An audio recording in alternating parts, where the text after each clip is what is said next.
I got my PhD in 1992. American Studies had already established a program in Latino Studies, the first one probably in the US with that title, as a difference from Mexican American or Chicano or Puerto Rican studies. So I presented papers from early on, and in 1988, I went to present a paper in Cornell, which was the first that I had heard of, where all the papers were about Latinos and Latino representation. There I met Charles Ramirez-Berg, who was teaching at UT in Austin, and we talked about the importance of Latinos within cinema studies and how it could become more relevant and would be a way of getting people to be aware that there was a whole field that was generally ignored and disregarded within the film culture in the US. I attended my first SCMS, SCS, yeah. in 1987, which was at Montreal. And I was just graduating with a PhD and all of that. And I had done a PhD dissertation on Mexican cinema, and there was one panel at Montreal where, was looking, I think, at Latin American cinema and so that was my first introduction to SCS, and what occurred to me, which was later validated by others, like Chon Noriega, that there wasn't a whole lot of diversity in the membership. And so that was kind of the conversations that he and I would have, and I think his first SCMS was maybe 89 in there somewhere, 88, 89, and he was also finishing up his dissertation around the same time. So from, I guess, maybe those conversations, that's maybe how it started. Chon and I were the first co-chairs and co-founders, I guess, but I have to take my hat out to Chon because it was all Chon. I was his assistant, but he's the one that had the idea.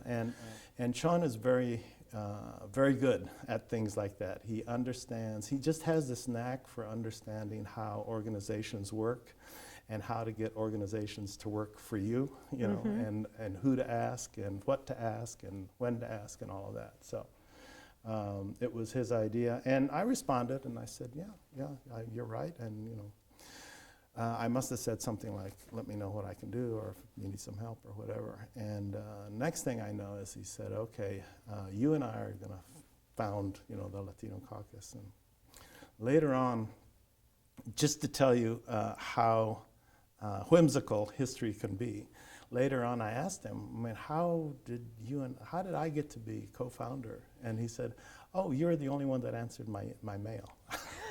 I put out this call, you were the only one that, oh, okay. So, I just happened to, to say, okay. So he says, okay, so what we need to do is we need to request $200 for the Latino Caucus from the board, the executive board.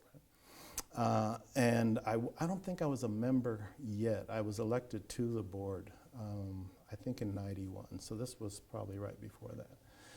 And we're going to ask for $200 for the next, for the next one, which is going to be in Washington, D.C. That was the 1991. So this must have been in '89 when we were concocting all of this.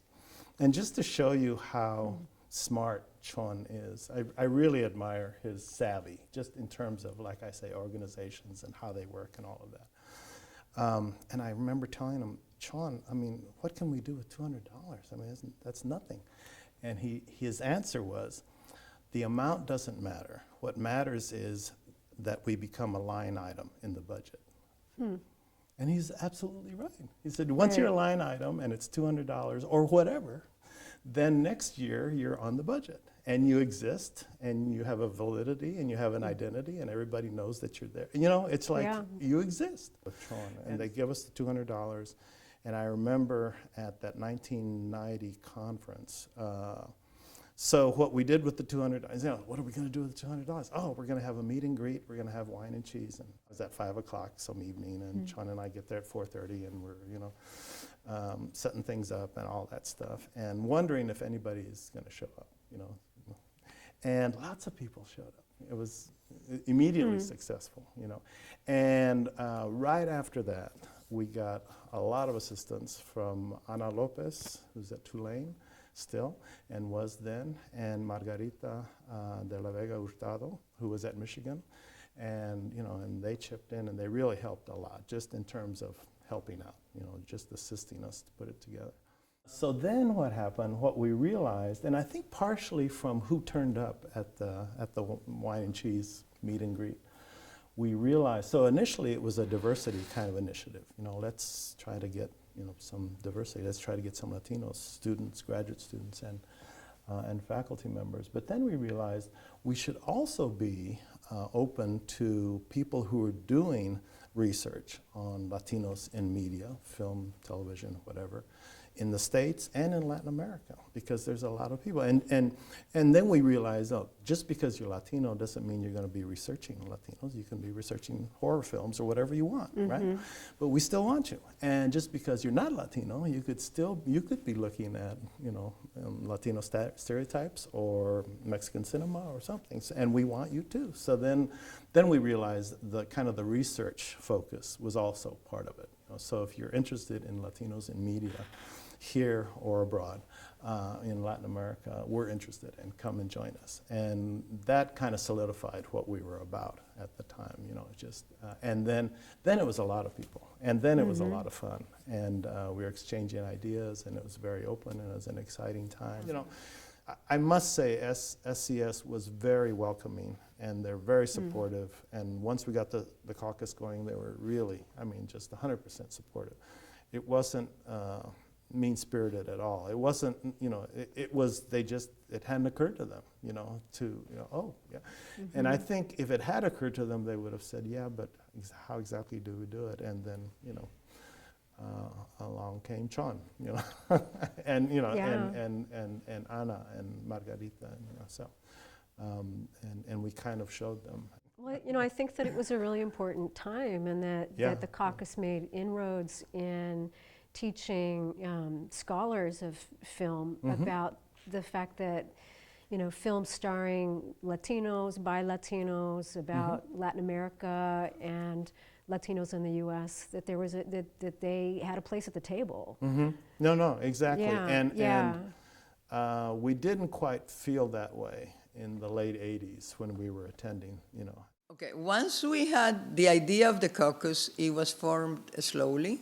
We contacted people that had been teaching Latin American cinema for a long time, invited very quickly Ana Lopez, Julianne Burton, Bob Stamm, and other scholars to be part of the group, and they were very important in supporting our work, and also because they could bring in their graduate students. And the caucus grew, the papers and the number of panels at the conferences was more important, and in general, people started making Latin American cinema and Latino studies a part of the study of film and television.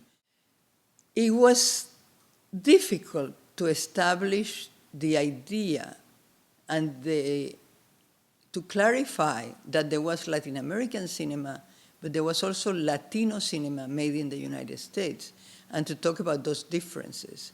And for me, it was really important because I'd been involved in that from early on, because I'd gone to Cuba, to the Havana Film Festival early on, and I remember seeing Jesus Triviño talked about the idea of Chicano cinema, and I had already read about that, and that's also where I met Lourdes Portillo for the first time, which is, I think, one of the great Chicano filmmakers of any gender. Thus, we raised the importance of Latino cinema in the United States, because our participation in SCMS was not only to present papers and have panels, but also to present films. And we made an integral part of the planning that we would show films and bring some of the filmmakers. And so we brought Ela Troyano, we brought Lourdes Portillo, we brought a lot of filmmakers, both from the US and Puerto Rico, and tried to bring some from abroad with difficulty because of the funding. But we did always try to talk about both. So let me just mention some of the filmmakers we brought in. Besides Lourdes Portillo, we brought in Paul Espinosa, we brought in Frances Salome España, we brought in Mario Barrera, who was at Berkeley, Isaac Artenstein. Going back to that line item, we just, it doesn't, the amount doesn't matter. Being a line item matters. That one stroke created a space for all of this to happen, the work that you do, the work that I do, a space where it would be understood and appreciated and all of that, and validated and all of those kinds of things, which I think was just as important as the interpersonal stuff and all of that, just that it kind of validated this area, and this focus of research and study. It just it made it all equal. And so I'm talking about film studies back in the 70s and 80s, and a lot of it was, the great films and the great filmmakers and a lot of that, and as we know, a lot of those were Hollywood and male and, all of that. And just creating a space where, this is also part of film studies and media studies, Latinos and how they're represented, and Latino stars and Latino filmmakers and the movement that they joined and all of that, It just kind of validated all of that within film studies, I think. So that little, line item, kind of had repercussions, I think, that were really good for, for people like you and me, who do this kind of work. Now it's an area and it's recognized and it's, it's understood as, Latino representation in film and in media, Right. But it wasn't always like that, so. Right, and in the first years, were there a larger percentage of members that were graduate students? There was, because the faculty, were the ones who were involved were the ones who were doing Latin American cinema. So so Ana Lopez was doing Cuban cinema, things like that. So they were involved. But so one of the things we were trying is to give the graduate students a place to go to, and kind of a goal, here is a body of work, and here are some people who are doing that kind of research and that kind of work, and you can join in on that, and kind of showing them that it exists and it's okay to do and all of that, and it's important to do. And we needed to do it. So I think we understood, and we used to have these conversations too. I can remember having these conversations with Chon. I mean, just how are we going to get more graduate students here? And it was almost a question of generations. I finally realized, gosh, I think we need one more generation. One more generation of Latinos, Latino families sending their kids to college, who then go to graduate school and end up with us, and and get their MFAs or get their PhDs or get their masters or whatever. And I think it's happened, But right, it's pretty remarkable. Yeah. To think of you as at the time you were graduate students not having faculty mentors, right? Who could say, oh, just do what I'm doing, and this is the way. Well, when I did my dissertation, which was on Mexican cinema, I don't know if there was another dissertation ever on Mexican cinema, ever in the United States. It was the first, it went on to be published as a book, but it was the first book of criticism in English of Mexican film, the first ever, okay? I mean, how can that be? There's all these books on Japanese cinema, Swedish cinema, Italian cinema. So that just goes to show you that's not the case anymore. Okay, now if you go and you look Latinos in film, Latinos in media, both here in the States and Latin America. I mean, there's shelves of those, but once upon a time, It Right. wasn't like that. Yeah. So do you want to talk about your? Sure. Tell Sure. us a little bit about how you got involved with SCS, and was it SCS or SCMS? I think it was SCMS, maybe had just become Okay. SCMS around the early 2000s. Okay. When I first went to a conference. Okay. And I was encouraged by you and perhaps also by Federico, when Federico was Yeah. still here, Yeah. to attend the caucus, and I didn't know what to expect. Yeah. And it was a very supportive group of faculty and graduate students that were working on, Latinos in film and media and Latin American cinema. And it was immediately just a supportive group to be a part of. And in some ways it was a bit of a oasis in the middle of the conference, which, is still a mostly white, perhaps even upper middle class group of scholars, although, a nice group of people.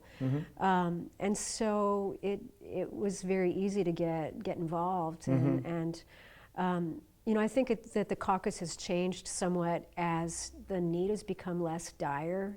As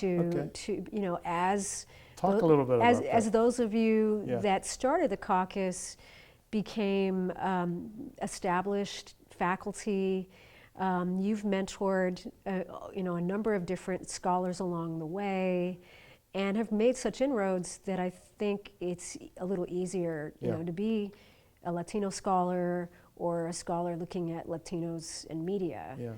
So it's still a very social, supportive group. I think in some ways it's becoming a bit more of a SIG, a scholarly interest group, which they also have at SCMS. It's a bit more focused now probably on the work than on surviving. In 2012, I came back to the Society of Cinema Studies, and I had never been totally apart, but I came back to the meeting in Boston. Unfortunately, I could only stay for one day. And it was amazing to see how important the panels were, how many there were, how many papers were also in some of the most important panels discussing theory, history, and matters of importance to the field as in general.